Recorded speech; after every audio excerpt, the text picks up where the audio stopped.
something that, is cause for me to ask why these vehicles of non-human origin, what are they doing over our bases? I think that they were trying to kind of observe. I think that what they were doing, like I'm kind of the belief that these beings can actually, telepathically touch in with people. So maybe they were kind of like seeing like how many of the humans down here, are aware that ETs are even here yet. Maybe they're just kind of gathering some data on that. But that's just speculation. Yeah. Well, I mean, it's all speculation right now, and until further notice. So, let's go through some of your other. And there was a ton of mainstream media coverage of this. I think a lot of people forgot. Like all of these different mainstream news outlets covered this story. You got Really? NBC, got Barstool covered it. CBS. Yep. Bars. I'm from Boston, so Barstool is and iHeart covered it. Those are two Boston companies. So interesting. So this was a big case when it first came out. Even though on Twitter and the UFO community, most of us just said it was flares and moved on. The mainstream media really took this up because you listen to the audio, it's compelling, for the listener. Yeah, I have a much different take on this now than I did before. This is kind of the Twitter response.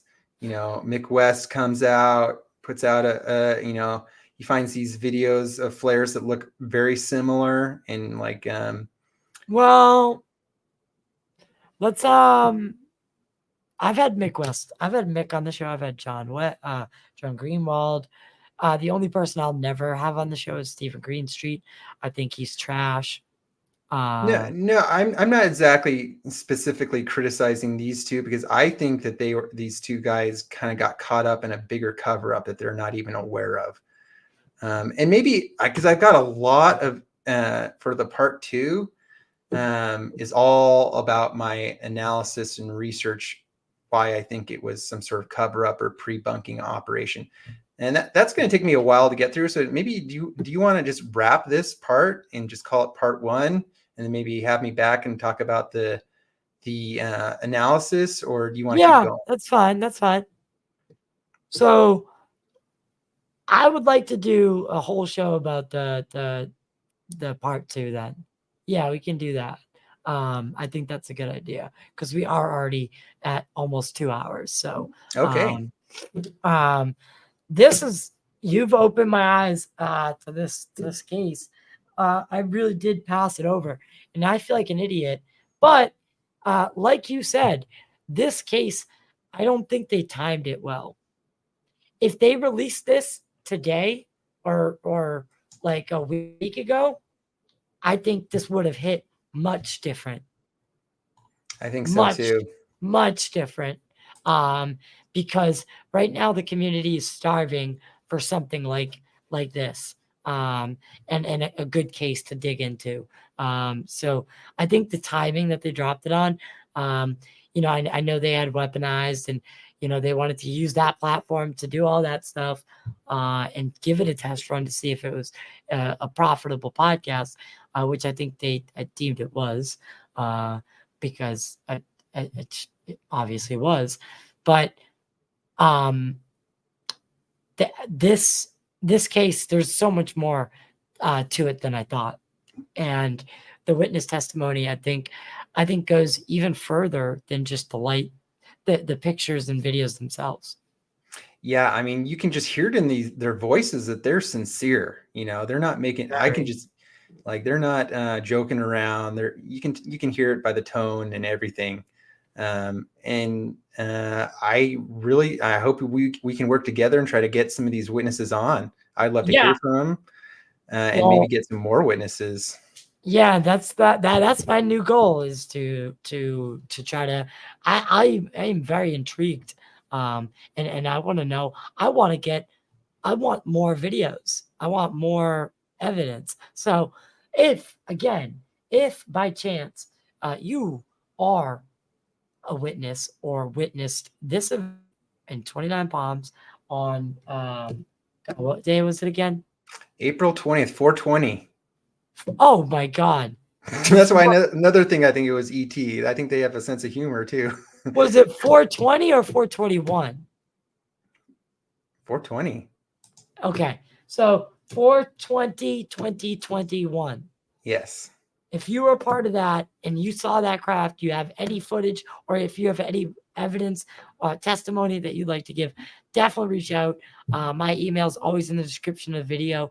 But Arthur, you've been really digging into this case. How can people get a hold of you? Well, I'm on Twitter, Excalibur 333 on Twitter. And I also have a YouTube channel, a small YouTube channel. So it's Truth Coalition on YouTube. You can find me there. I put my email there too. All right, subscribe and follow him on X. I keep calling it Twitter. I don't think I can get used to it. Did you see what happened last night? I'm not sure what you're talking about. With the Trump and Oh, Elon? the Twitter space with Trump and Elon. But the attack that took place on it. Yeah, the DDoS attack. Yeah. The deep state, man. Who knows? Although we know that the European Union and the White House both asked Elon, or nudged Elon into, making sure that the conversation stayed factual. So very interesting stuff. But they're afraid of bypassing mainstream media, Well, I think what I said was, I think last night was a demonstration that legacy media has been fearing for a while. And that was, they were completely cut out of the headlines last night. Completely cut out. Absolutely cut out. And last time I looked, that was at 24 million listens. That was this morning. I can't even imagine what it's at right now. By week's end, that'll be at 100 million listens. That's more than CNN does in God knows how many shows now. Legacy media is dying, and we are pushing forward with this new virtual world of social media, and people are getting their news and not the news anymore. So there is a discrepancy there. But this case, I'm not this case, but the reason I bring it up is you're a very advocate about your pro-Trump stance.